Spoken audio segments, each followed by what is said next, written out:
Chishintsu criaba gallos de pelea para el emperador Xuan. Estaba entrenando un ave muy buena. El emperador no dejaba de preguntarle si el gallo estaba listo para pelear.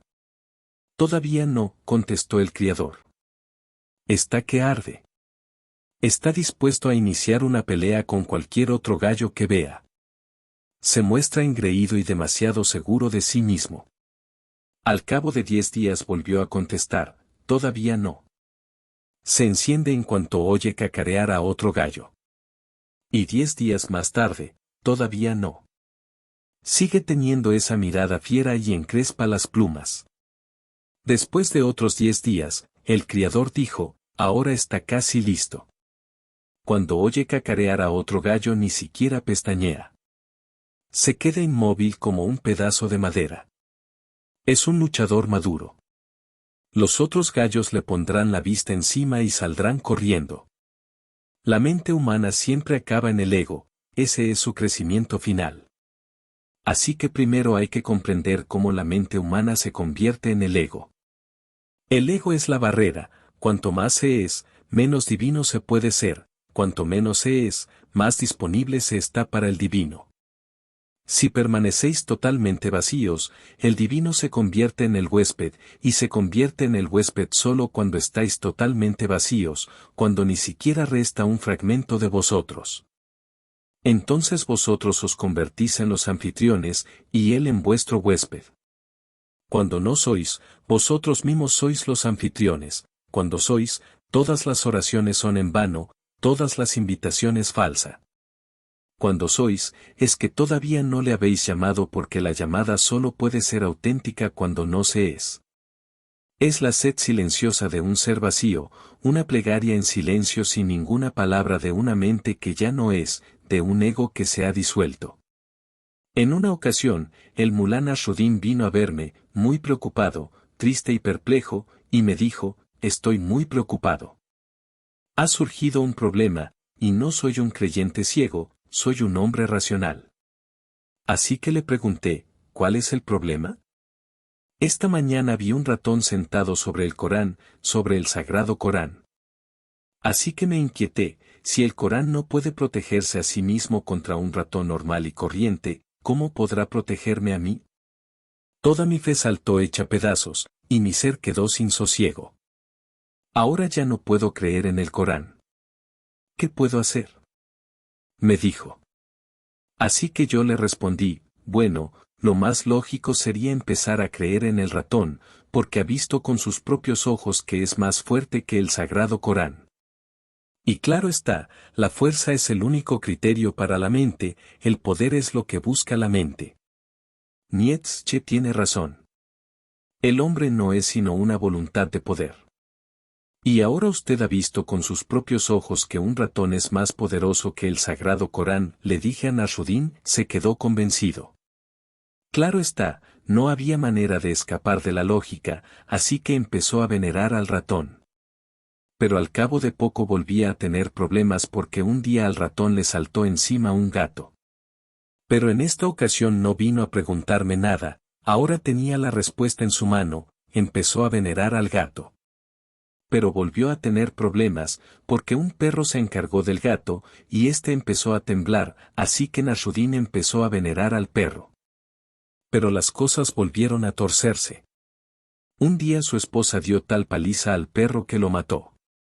Entonces volvió a verme.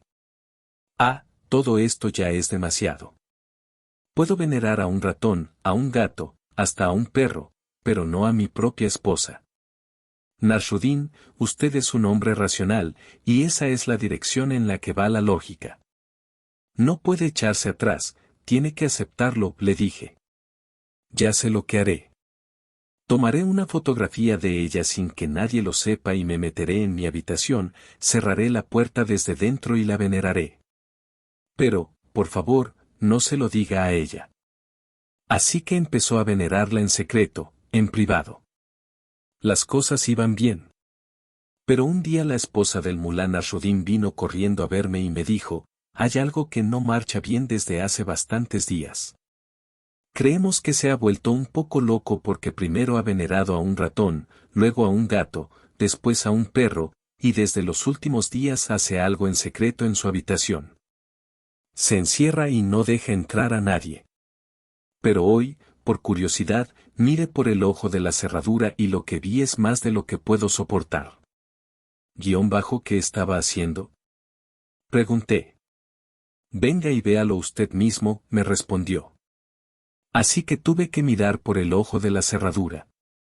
Nasruddin estaba de pie, desnudo, frente a un espejo, venerándose a sí mismo. Llamé a la puerta y él salió y dijo. Esta es la conclusión lógica. Esta mañana me enfadé y sacudí a mi esposa, así que pensé, soy más fuerte que ella. Y por eso ahora me venero a mí mismo. Así es como la mente se mueve hacia el ego, el destino final es yo. Y si escucháis a la mente, tarde o temprano acabaréis llegando a ese objetivo, tendréis que veneraos a vosotros mismos. Y no estoy bromeando. Eso es lo que está haciendo toda la humanidad. Han sido apartados todos los dioses, los templos no tienen utilidad alguna y el hombre se venera a sí mismo. ¿Cómo ha sucedido? Si escucháis a la mente, acabará convenciéndoos, mediante argumentos sutiles y a cada uno de vosotros, de que sois el centro del mundo, de que sois el ser más importante del mundo, el más superior, de que sois Dios. Esta actitud egoísta llegará, es el paso lógico y final. Y aunque la mente dude de todo, nunca dudará del propio ego. Siempre que la mente siente que tiene que rendirse, alberga dudas. Dice, ¿pero qué estás haciendo, rindiéndote a un maestro, rindiéndote a un Dios, en un templo, o en una iglesia, rindiéndote a la oración y el amor, al sexo, pero qué estás haciendo? Te has vuelto loco. Permanece atento y contrólate o te perderás. Siempre que hay algo que puede abandonarse, la mente se resiste. Por eso la mente está contra el amor, porque el amor es rendición. El ego no puede existir en el amor. Por eso la mente está contra un maestro, contra un gurú, porque el ego tiene que rendirse, de otra manera, el maestro no funciona. Por eso la mente está contra Dios, porque si hay un Dios entonces nunca podréis ser el más superior, entonces el ego será inferior, y nunca podréis ser entronizados en el pedestal más alto de todos, así que no podéis permitir la existencia de Dios. Nietzsche dice, para mí es imposible permitir que haya un Dios, porque, entonces, ¿qué sería de mí? Así que me elijo a mí mismo, no a Dios. Por eso dijo, Dios está muerto y el hombre es ahora libre, absolutamente libre. Nietzsche marcó la pauta para todo el siglo, fue el profeta del siglo. Está en la base de todos nosotros, tanto si le conocéis como si no, está en lo más profundo de todos los que habéis nacido en este siglo. En vuestro interior Dios está muerto, solo el ego está vivo. Y recordad, ambos no pueden existir a la vez. En el Antiguo Testamento hay una frase muy bella, no se puede ver a Dios vivo. El significado es el mismo, cuando ves a Dios tienes que morir, no puedes ver a Dios y seguir viviendo. Solo puede verse a Dios cuando se muere, porque uno mismo es la barrera, el muro. Ego o Dios, así es como son las cosas, no se puede tener a ambos. Y si se intenta tener a ambos, uno acaba con el ego y matando a Dios, en el interior. En la existencia, Dios no puede morir, pero en vuestro interior, Dios estará muerto. No puede estar ahí. Le habéis echado porque estáis demasiado llenos de vosotros mismos. Sois demasiado. Y el ego no es poroso, no dispone de espacio para nadie más. Es muy celoso, absolutamente celoso. No permitirá que nadie más entre en el santuario más profundo de vuestro ser. Siempre quiere ser el único soberano. La mente siempre está en contra de rendirse. Por eso, al ir tomando cada vez mayor importancia, la mente ha hecho desaparecer todas las dimensiones de la rendición. Este siglo sufre porque no puede rendirse. Ese es el problema. Ese es el punto crucial de la mente moderna, y no hacéis más que preguntar, ¿cómo puedo amar? La mente no puede amar. La mente puede ir a la guerra, eso es fácil, pero no puede ir hacia el amor, eso es imposible, porque en la guerra la mente puede existir, pero en el amor debe rendirse. Amar significa dar poder al otro sobre uno mismo. Y tenéis miedo de hacerlo, significa que el otro cobra tanta importancia, mucha más que vosotros mismos, que en caso de crisis deberéis sacrificaros por vuestro amante. El amante es entronizado, vosotros os convertís únicamente en un sirviente, pasáis a ser solo una sombra. A la mente le resulta muy difícil. Por eso el amor no es posible e incluso el sexo se convierte en imposible. Porque incluso en el sexo llega un momento en que tenéis que dejaros ir, solo entonces puede tener lugar el orgasmo, solo entonces el cuerpo puede llenarse de una nueva energía, nuevas vibraciones, de bioelectricidad. Puede pasar a ser un flujo vibrante y radiante, perdiéndoos a vosotros mismos. Pero ni siquiera eso es posible. La eyaculación no es el orgasmo, es solo el componente físico. El orgasmo es psíquico, espiritual. La eyaculación es fútil, puede aliviar el cuerpo, eso es todo. Funciona como una válvula de seguridad, cuando hay demasiada energía, la liberáis eyaculando, pero no es lo auténtico. Lo auténtico es cuando se llega al punto culminante de energía, al punto culminante del éxtasis, y desde ese punto culminante se deja todo, y todo vuestro cuerpo se relaja. Primero, todo el ser vibra con una nueva música, está en sintonía con el cosmos, el ego no está, se es solo energía, no hay nadie dentro, solo energía que se mueve como un río que todo lo anega. Y entonces la inundación desaparece, el río se relaja y os encontráis en sintonía con todo el universo, eso es orgasmo. El orgasmo es un fenómeno interno. Pero el orgasmo se ha convertido en algo imposible, y a causa de esa falta de orgasmo, el 90% de las personas son neuróticas de una manera sutil. Y sucede así porque habéis perdido el acceso más fácil al divino. Habéis perdido la posibilidad natural de ser uno, aunque solo fuese por un momento, con el todo. Y el todo rejuvenece, el todo os da vida y energía, el todo os refresca. Y lo viejo es destruido por el orgasmo, toda la energía se renueva, se torna fresca y rejuvenece. Si no, cada día que pasa estáis más apagados y muertos. Pero eso se ha convertido en algo imposible por causa del ego.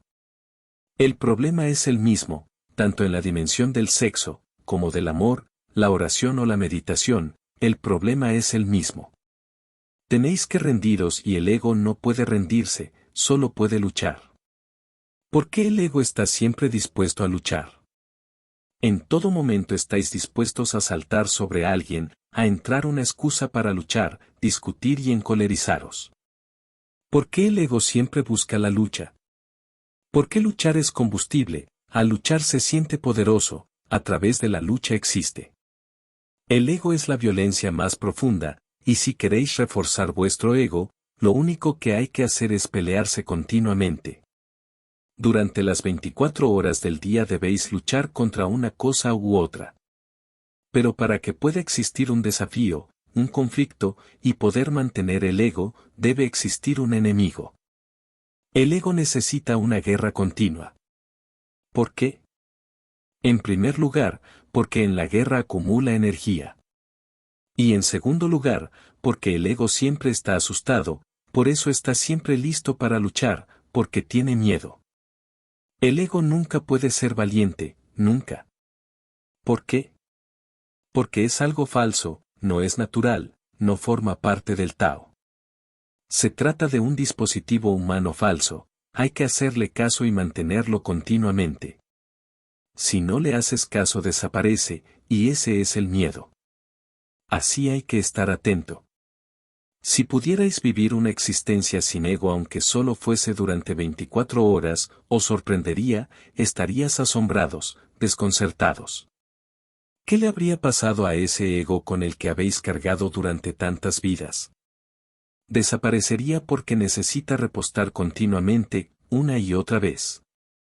No es un fenómeno natural, no cuenta con energía ilimitada en sí mismo. La existencia prosigue continua y eternamente, tiene algo de eterno, de inagotable. Ese árbol puede morir, pero otro árbol surgirá para sustituirlo, la energía se traslada a otro árbol. Vuestro cuerpo puede acabar desapareciendo, pero la energía irá a parar a otro cuerpo. En lo más profundo de vosotros, al igual que todo lo que existe, hay una energía eterna que puede extinguirse. Necesitáis combustible para el cuerpo. Si no coméis o bebéis, acabáis muriendo. Si no coméis, moriréis en 3 meses, si no bebéis, moriréis en 3 semanas, si no respiráis, moriréis en 3 minutos. El cuerpo necesita combustible constantemente porque no es un fenómeno eterno. Pero la conciencia no necesita combustible. Cuando este cuerpo muera, vuestra conciencia se trasladará a otro útero. La conciencia es movimiento perpetuo. Es energía inagotable, sin principio ni fin. Nunca empezó y nunca acabará. Por eso no hay miedo cuando sois uno con la conciencia. El miedo solo desaparece cuando se alcanza la fuente eterna, inmortal, lo que no puede morir, lo imperecedero. Y el ego es muy frágil, está a punto de perecer a cada instante. Y todo el mundo puede matarlo, puede acabarse con él solo con un gesto, con una mirada. Si alguien os mira, entonces el ego se siente turbado. Ese hombre parece ser un enemigo. Un gesto de animosidad y os echáis a temblar porque el ego es frágil. Es algo falso y artificioso, hay que cuidarlo. Por eso hay tanto miedo, y en medio de este miedo, de este temor oceánico, os las arregláis para crear unas pocas islas de valentía. Si no, sería demasiado difícil. Os creéis valientes, incluso un cobarde, el cobarde más cobarde entre los hombres, se cree valiente porque ese también es un problema muy complejo. El ego tiene miedo, está asustado porque la muerte puede llegar en cualquier momento. La muerte puede suceder en el amor, la muerte puede sobrevenirle al ego en la oración, el ego deberá morir en cualquier relación profunda. El ego deberá morir incluso al mirar una rosa sin pensar.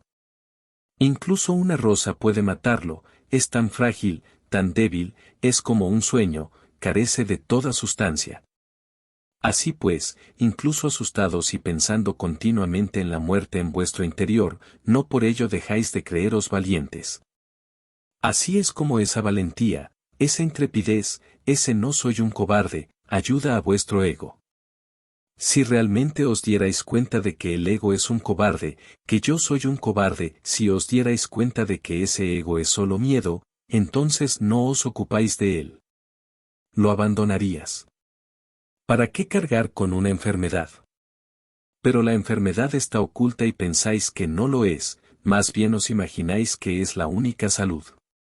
Resulta que el Mulán Nasruddin se casó. Se fue a las montañas a pasar la luna de miel. La primera noche, a medianoche, alguien llamó a la puerta. Nasruddin se levantó y abrió la puerta. Apareció un hombre con una pistola en la mano, un ladrón. Entró. Pero se olvidó del robo en cuanto vio a la esposa del Mulán Nasruddin, que era una bella joven. Se olvidó de todo deseo de robar. Y le dijo al Mulán Nasruddin, quédate en ese rincón.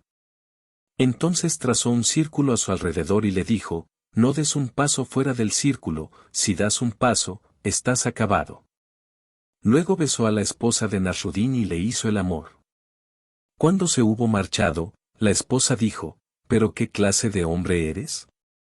Ahí de pie observando a otro hombre hacerle el amor a tu esposa. No soy ningún cobarde. Dijo Nasruddin, y continuó triunfante, siempre que me daba la espalda salía del círculo, y no solo en una ocasión, sino 3 veces. Así es como el ego se las apaña para cuidar de sí mismo, saliendo del círculo.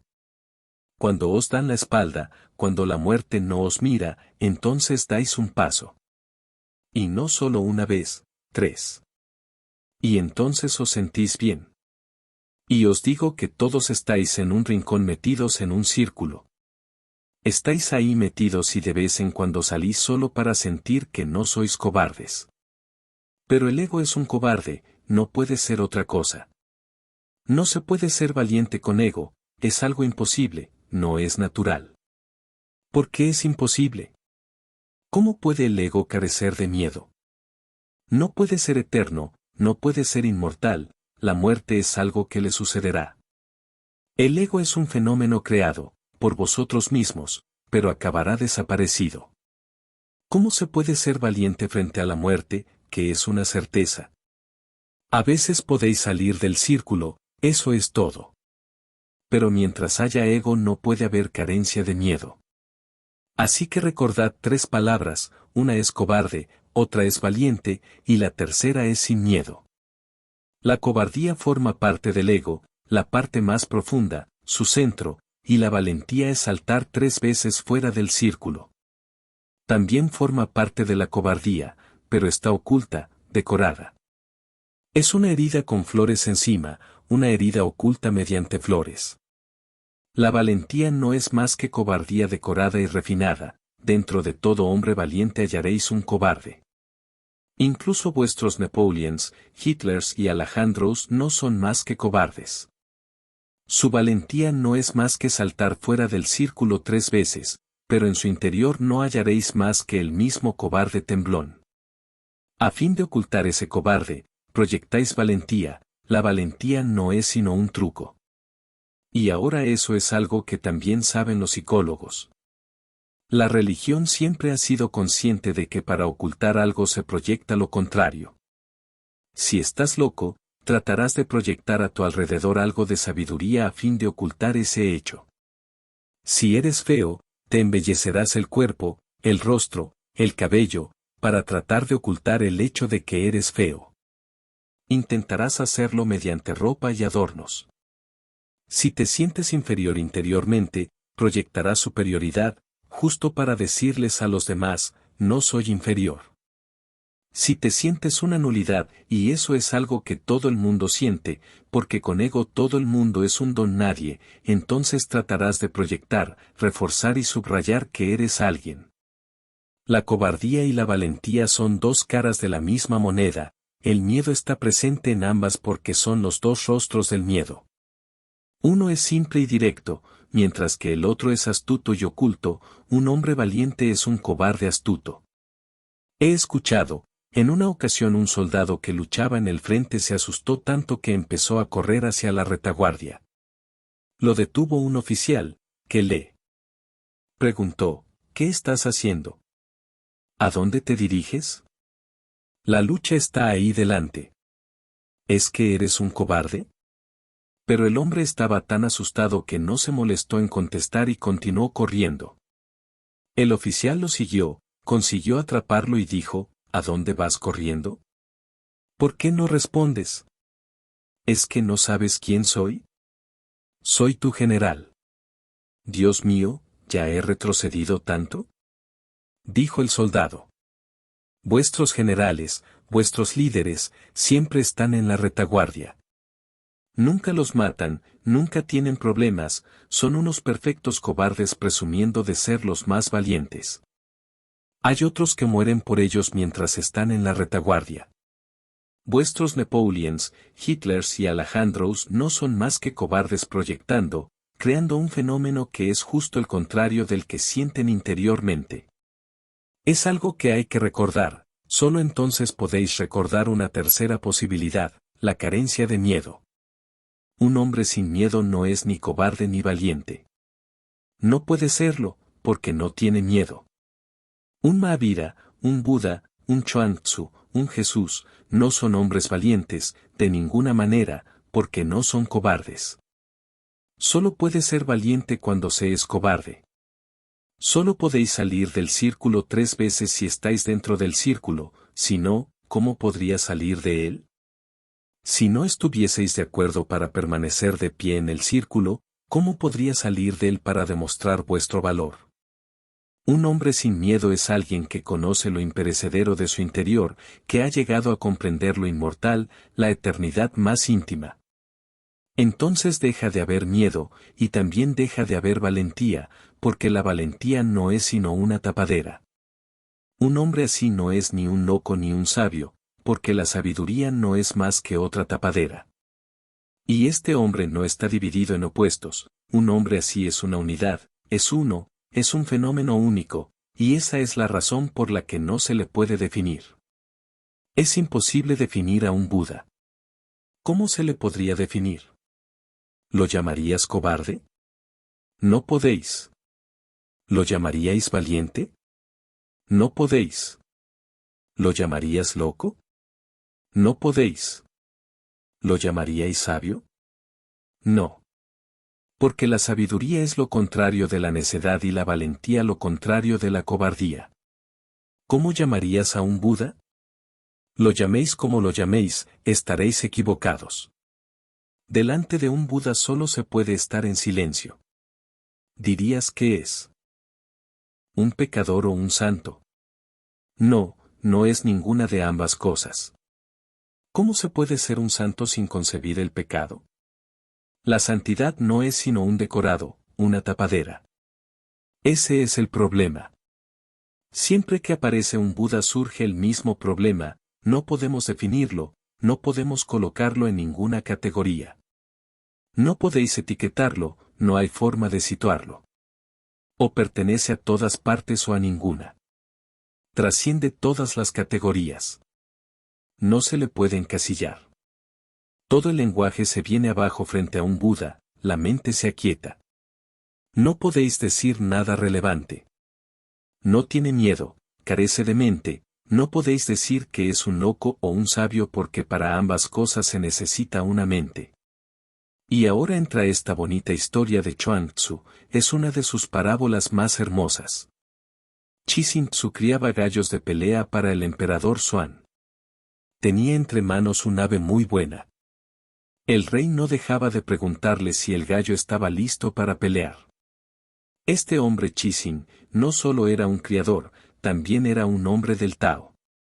En China y Japón, en el Extremo Oriente, han utilizado todo tipo de cosas como vehículos de meditación.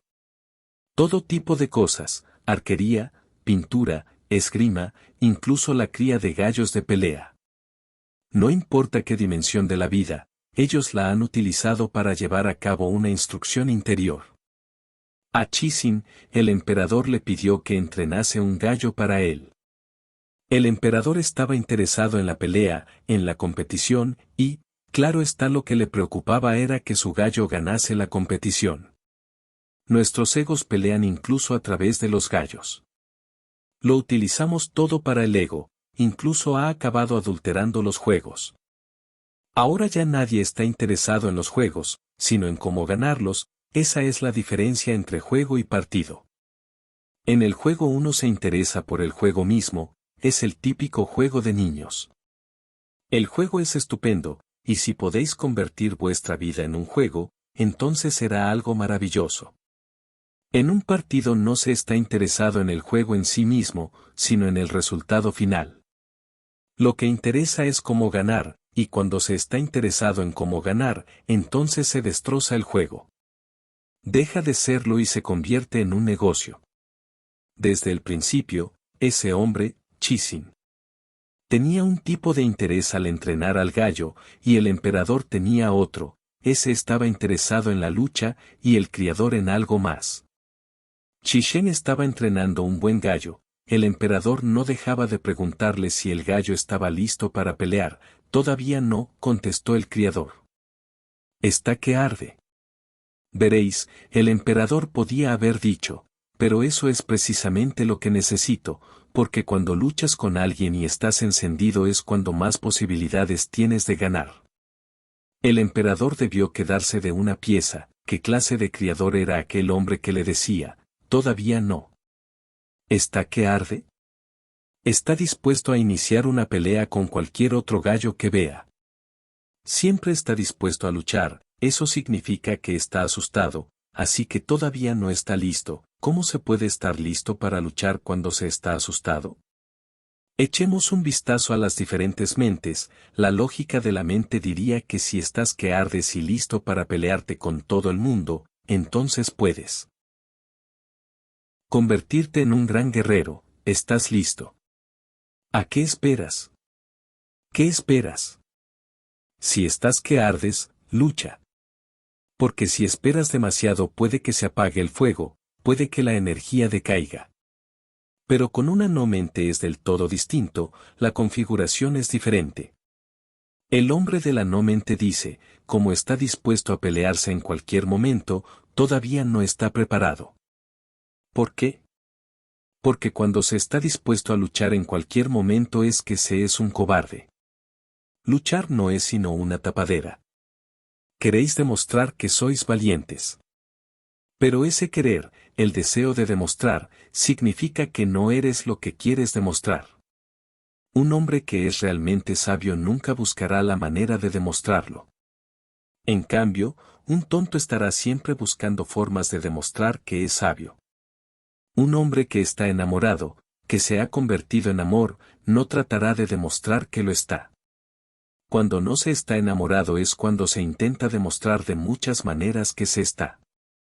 Se hacen regalos, se habla del amor, pero todos esos esfuerzos no hacen sino demostrar lo contrario. Si realmente amáis a una persona, ni siquiera mencionaréis el hecho de que la amáis. ¿Para qué? Si la otra persona no puede comprender vuestro amor sin palabras, entonces ese amor no vale nada. Si tenéis que expresarlo en palabras significa que algo es falso. Preguntadle a Dale Carnegie, y dirá que aunque no lo sintáis, decidle cada mañana a vuestra esposa que la amáis. No os olvidéis de repetírselo siempre que tengáis oportunidad. Cuando os acostéis, repetírselo de nuevo, convertirlo en su mantra. Y tiene razón, sí, porque vuestra esposa depende de las palabras. Vosotros también dependéis de palabras. Por eso, cada vez que dos personas se enamoran, al principio siempre hablan mucho de amor. Son poéticas, y como se están cortejando, hay mucho romance y ensoñaciones en la atmósfera. Pero cuando va menguando, porque no se puede continuar al mismo nivel para siempre, todo parece una tontería. Y en el momento en que empieza a parecer una tontería, empiezan a sentir que hay algo que no funciona. Ahora no hay amor porque su amor dependía solo de palabras. Al principio no estaba ahí, hablabais de ello, pero no estaba ahí. Vuestra cháchara no era sino una tapadera. Es algo que hacéis continuamente en vuestra vida, en todas las dimensiones. Y Dale Carnegie parece estar en lo cierto, tiene poder de atracción. Sus libros se venden en todo el mundo, millones de ejemplares, solo por detrás de la Biblia en número de ventas. Pero os digo una cosa, andad con cuidado con los Dale Carnegies que circulan por ahí, porque son personas que os hacen cada vez más falsos. Entonces dejáis de ser auténticos. No hay necesidad de decir, amor, o te amo. Dejad que lo diga todo vuestro ser. Si amáis, lo diréis con todo vuestro ser y las palabras no serán necesarias. Se expresará según lo digáis, la manera en que os mováis lo expresará, la forma en que miréis lo expresará. Todo vuestro cuerpo lo expresará. El amor es un fenómeno tan vital que no puede ocultarse.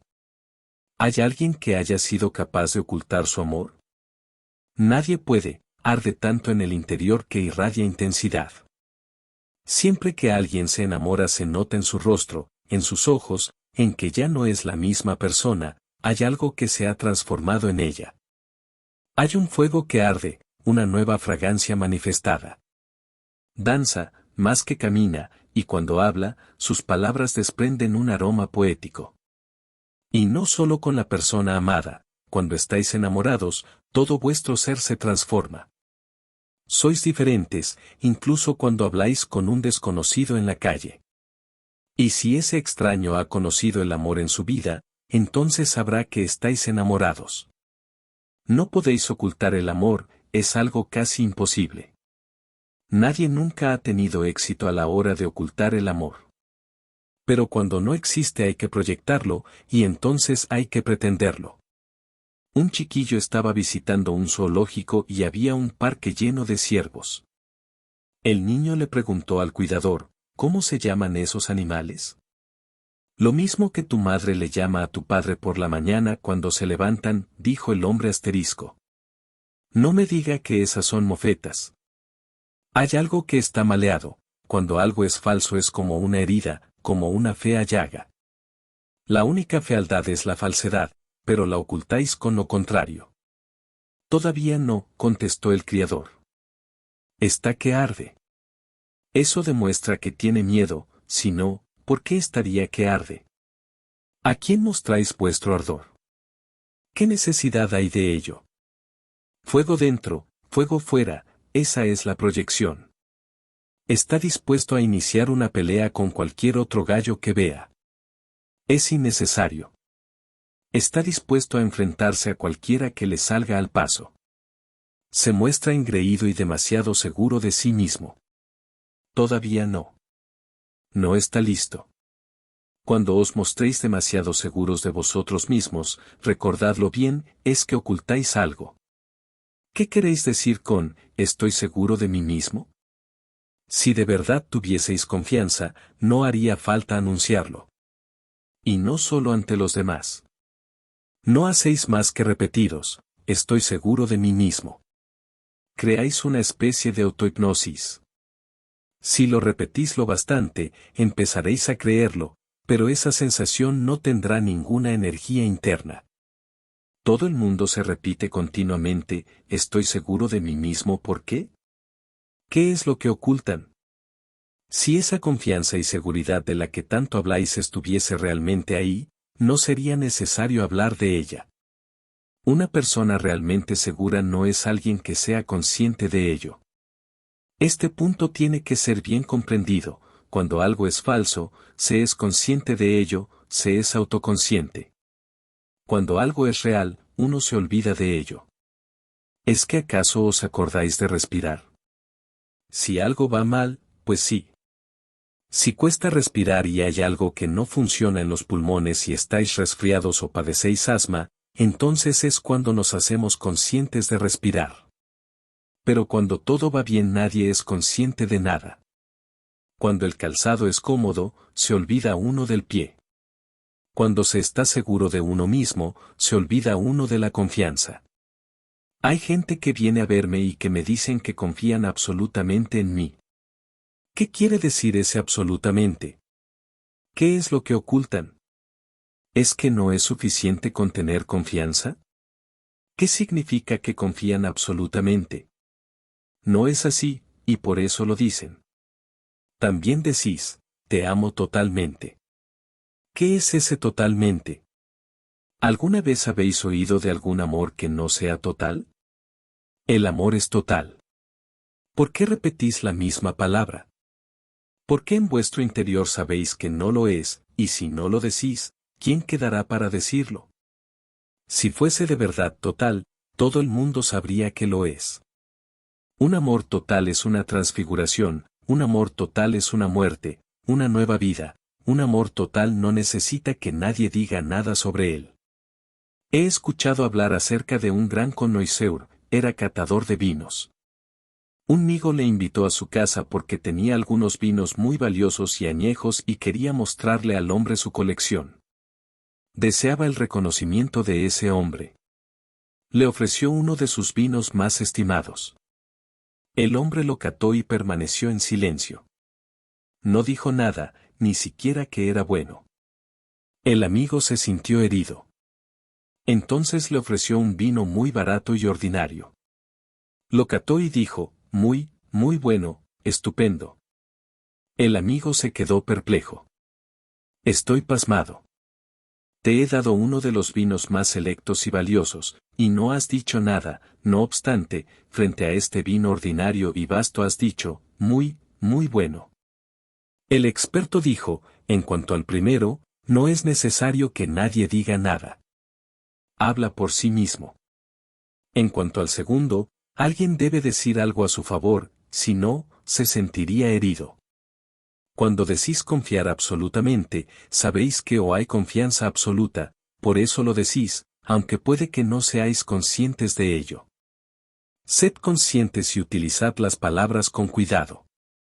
Todavía no, contestó el criador, está que arde. Está dispuesto a iniciar una pelea con cualquier gallo que vea. Se muestra engreído y demasiado seguro de sí mismo. También podéis observar eso en vuestra propia vida. Es algo que sucede a todas horas. Estáis siempre dispuestos para pelearos con cualquiera, siempre esperando la oportunidad, alguna excusa.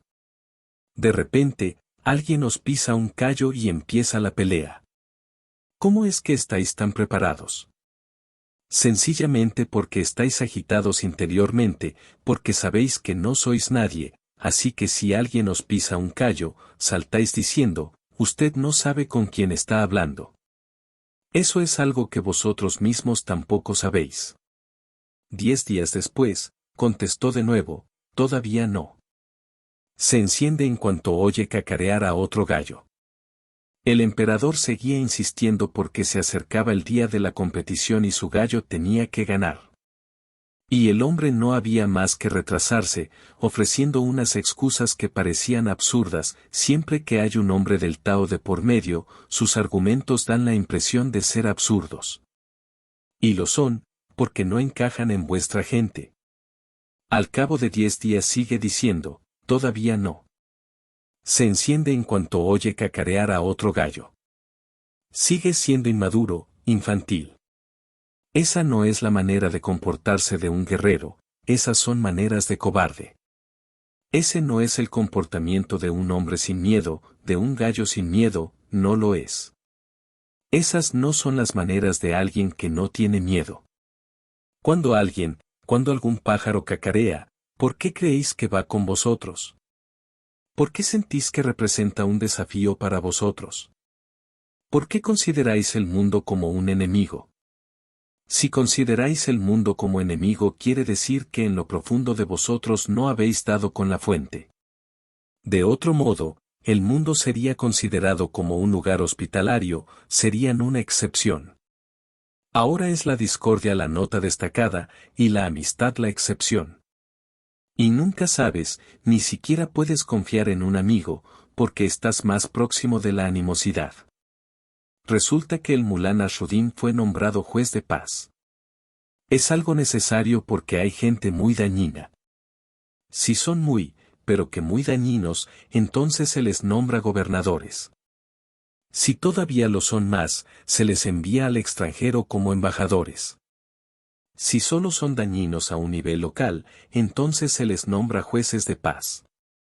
Se les tiene que dar algo con lo que ocuparse, para que no tengan demasiado tiempo libre que ocupar en maldades.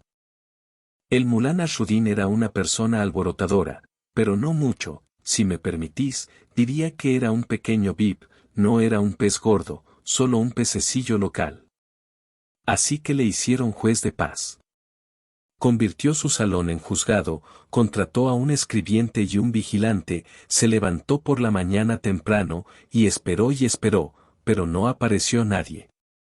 Al llegar la noche estaba desesperado y le dijo al escribiente, ni un solo caso. No ha tenido lugar ningún asesinato, ningún robo, ningún crimen. Si las cosas continúan así, esto se va a convertir en un trabajo muy aburrido.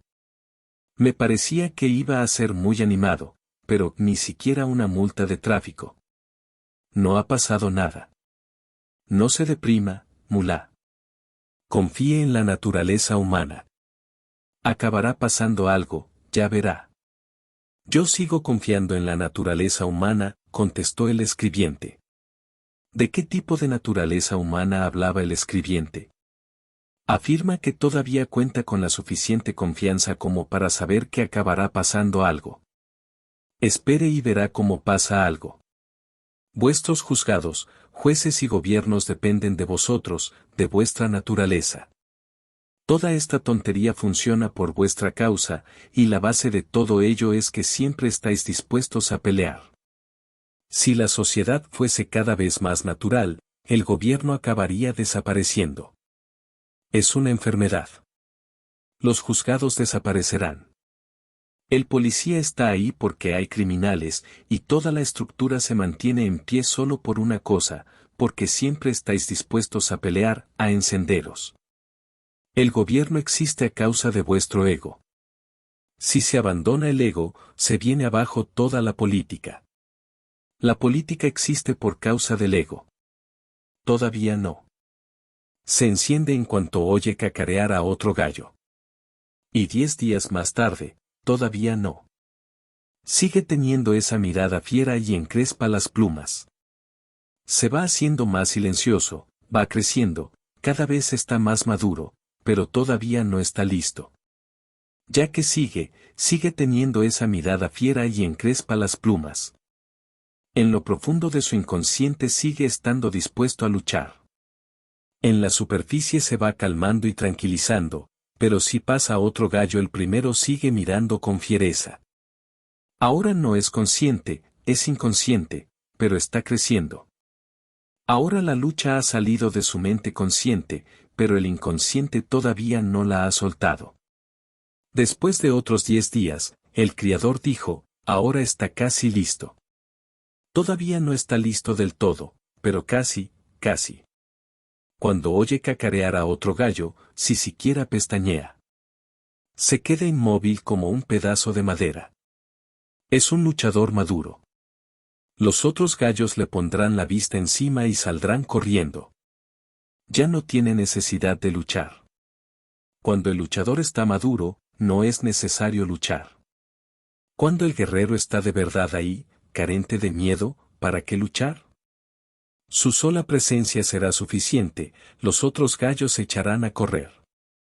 Y así sucedió. El gallo salió a pelear y se quedó allí plantado. Los otros gallos llegaron haciendo muchos alardes, saltando fuera del círculo, llenos de ego, arrogantes y vanidosos, pero entonces vieron a este gallo. Este gallo tenía un aspecto anormal, como si no fuese de este mundo. Allí estaba, como un Buda. Intentaron hacer que se enfadase pero ni siquiera pestañeó. Saltaron, cacarearon, pero nada pareció surtir efecto. Entonces se pusieron a temblar, este gallo no es natural, este gallo es raro, no pertenece a nuestra especie. Comprendieron que este gallo no era ni valiente no cobarde, simplemente no tenía miedo, y siempre que hay un ser que carece de miedo, el otro tiene que echar a correr. Ese es el mismo entrenamiento que sigue un guerrero zen, un samurái, el mismo. Tiene que luchar, pero sin cólera. Eso parece difícil porque incluso se ama con cólera, y no obstante tiene que luchar sin ella. Hay una historia sufí, sucedió durante la vida de Omar, el gran califa musulmán. Luchó con un enemigo durante 30 años. El enemigo era muy fuerte y la lucha se alargó, toda una vida de guerra. Al final, un día llegó la oportunidad. El enemigo cayó de su caballo y Omar saltó sobre él con su lanza. Hubiera bastado un segundo para que la espada atravesase el corazón del hombre y todo habría acabado. Pero en ese pequeño espacio de tiempo el enemigo hizo una cosa, escupió en el rostro de Omar y la lanza detuvo su camino. Omar se tocó la cara, se puso en pie y le dijo al enemigo, mañana empezaremos otra vez. El enemigo se quedó perplejo. ¿Pero qué pasa? He estado esperando este momento desde hace 30 años, y tú también has esperado durante 30 años. He estado aguardando, con la esperanza de que algún día estaría sobre tu pecho con mi lanza y todo acabaría. Esa oportunidad nunca se me presentó, pero a ti sí. Podía haber acabado conmigo en un instante. ¿Qué te ha pasado?, preguntó el enemigo. Omar respondió, esta no ha sido una guerra normal y corriente. He tomado un voto sufí, de que lucharía sin ira. Durante 30 años he estado luchando sin ira. Pero la ira apareció durante un solo instante. Cuando escupiste, justo en ese momento, me sentí colérico y todo se convirtió en algo personal. Quise matarte, el ego se hizo presente. Durante estos 30 años no hubo ningún problema, luchábamos por una causa. Tú no eras mi enemigo, no había nada personal. No estaba interesado en matarte, solo quería que ganase la causa. Pero justo ahora, por un momento, me olvidé de la causa. Eras mi enemigo y quise matarte. Por eso no puedo matarte, así que mañana volveremos a empezar. Pero la guerra nunca volvió a empezar porque el enemigo se convirtió en amigo. Ahora enséñame. Sé mi maestro y déjame ser tu discípulo. También me gustaría luchar sin ira, dijo el hasta entonces enemigo. El secreto radica en luchar sin el ego, y si podéis luchar sin ego entonces seréis capaces de hacer cualquier cosa sin ego. Porque la lucha es el apogeo del ego, si puedes hacer eso, entonces podrás hacerlo en cualquier situación. Ahora mismo ni siquiera puedes amar sin ego. Así que esa es la formación de un samurái, de un guerrero zen, luchar sin ego, como el gallo. Ahora está casi listo. Pero recordad las palabras casi listo porque no del todo.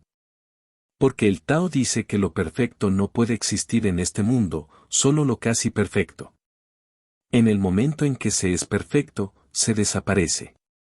La perfección no puede existir en la materia, en lo material. La propia materia proporciona parte de la imperfección. No se puede estar en un cuerpo y ser perfecto, siempre faltará algo, y eso poquito que falte es el eslabón que falta. Por eso podéis estar en el cuerpo.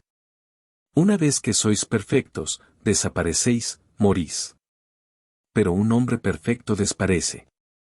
Marchar significa que la llegada tendrá lugar de inmediato, porque marcharse solo es una parte, el principio de llegar.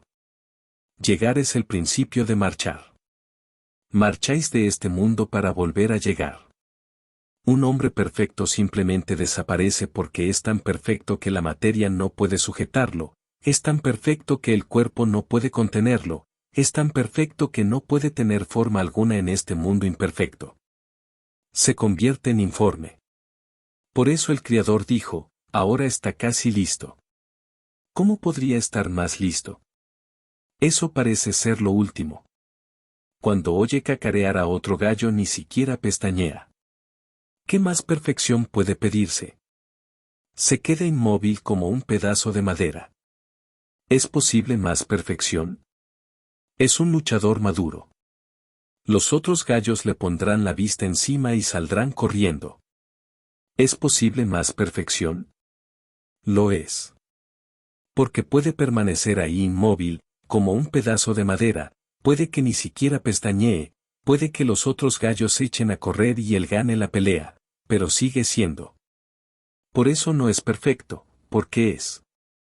Y todo lo que hace lo hace a través del esfuerzo, por eso es imperfecto.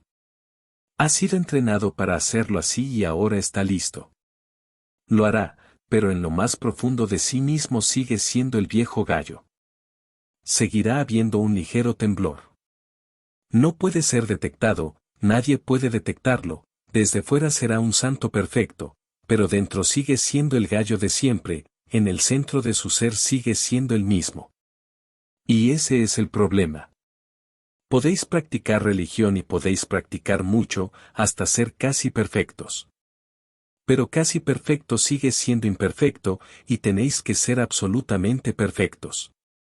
¿Qué es la perfección absoluta? Cuando se suelta el aprendizaje, el esfuerzo. Lo sencillo es lo adecuado. Y en este gallo todavía hay esfuerzo, lo está haciendo. Ha sido entrenado, disciplinado. La religión no es una disciplina, no es algo que haya que practicar. Es algo en lo que fluir, en lo que dejarse ir. No es algo que deba forzarse. No se llega desde fuera forzando, hay que hacerlo desde dentro y dejarlo que fluya, hacia afuera. Debe ser algo espontáneo. Entonces, ¿qué hay que hacer? Si os quedáis esperando la espontaneidad, da la impresión de que nunca aparece. Si practicáis, podéis convertiros en algo parecido al gallo, bueno para pelear, bueno para el otro, pero para vosotros mismos seguís siendo los mismos. Eso es lo que les ha sucedido a tantos de los denominados santos, su santidad sigue teniendo esfuerzo. Se ocupan de ella. Y siempre que te ocupas de algo, ese algo deja de ser auténtico, porque lo opuesto sigue estando en algún lugar del inconsciente. Puede manifestarse en cualquier momento, y si te relajas lo hará. En una ocasión vino a verme un sufí. Llevaba 30 años practicando, y había practicado de veras, no había duda. Era casi perfecto, como el gallo. Contaba con muchos discípulos y fueron ellos los que me dijeron que mirase donde mirase, árboles, piedras, estrellas, él veía a Alá, el divino, en todas partes. El sufí vino para quedarse conmigo 3 días. Recitaba continuamente el nombre de Alá, los sufíes los llaman higra. Lo hacía incluso cuando de bañaba. Así que le pregunté, ¿por qué? Si ahora puedes ver a Alá en todas partes, ¿por qué sigues cantando su nombre? ¿Y quién es el que canta? Abandónalo. Abandona esa práctica durante 3 días que te quedes aquí conmigo. Supo de qué le hablaba, era un hombre humilde. Supo ver que si se sigue practicando es porque todavía no se ha logrado. Me dijo, tengo confianza absoluta en que se ha logrado. Entonces abandónalo, le respondí. En el momento que dijo confianza absoluta estuvo claro que tendría dificultades si lo abandonaba. Pero lo hizo, tenía que hacerlo, y durante esos 3 días lo estuve observando. El tercer día, a las 4 de la mañana, llegó corriendo a mi habitación, empezó a temblar y me dijo: ¿Qué me has hecho? Todo se ha perdido. Ahora no puedo ver a Dios, las cosas han empezado a aparecer de nuevo. Un árbol es un árbol, una piedra es una piedra. ¿Qué me has hecho? Me has matado. Has destrozado mis 30 años de esfuerzo. No eres un amigo, eres un enemigo. Cálmate un poco y siéntate a mi lado y veamos qué ha sucedido. No soy tu enemigo. Porque aunque continúes con esa práctica durante 30 vidas, no pasará nada. Siempre estarás a punto. Lo viejo surgirá de nuevo en cuanto dejes esa práctica. No ha desaparecido, solo está oculto, y con la práctica lo empujas hacia el fondo. Tu práctica solo es dar empujones. Si dejas la práctica, todo ello se desenrolla de nuevo. Es como un muelle, lo aprietas y aprietas hasta que piensas que todo está bien. Pero en cuanto sueltas la mano el muelle recupera su posición original. Así que no sientas ira y no te sientas perdido. Se trata de una gran realización. Ahora no practiques, solo mira al árbol. No necesitas proyectar a Dios sobre él. Esa es la diferencia entre una persona religiosa auténtica y otra que no lo es. Mirad al árbol, no le impongáis a Dios. Si decís que es Dios y lo repetís, llegará un momento en que empezará a parecerse a Dios. Pero ese Dios es falso. Lo habréis impuesto, es una proyección. Mirad al árbol en silencio. No necesitáis vuestro Dios en el árbol ya es suficientemente Dios, no necesita que le impongáis el vuestro. Permaneced en silencio con el árbol y poco a poco, al ir profundizando en el silencio, veréis que el árbol se va transformando. Y un día os daréis cuenta de que todo es divino. Y nadie podrá arrebataros esa divinidad. No será algo practicado, sino algo sentido. Lo real no tiene lugar a través de las palabras, sino del silencio. Y ese criador de gallos dice que ahora el gallo está casi listo, porque ha practicado, ha sido forzado. Por eso tanto de los llamados santos están completamente preparados, entrenados. Son buenos en las demostraciones, pero, en el fondo, no sirven para gran cosa. Un sabio de verdad es alguien que vive con espontaneidad. Toda su experiencia carece de proyección mental. ¿Qué se puede hacer? Al principio debéis practicar, de otro modo lo espontáneo no aparecerá. Lo habéis empujado a tales profundidades que puede que no emerja, que no se despliegue en la conciencia. Entonces, ¿qué se puede hacer?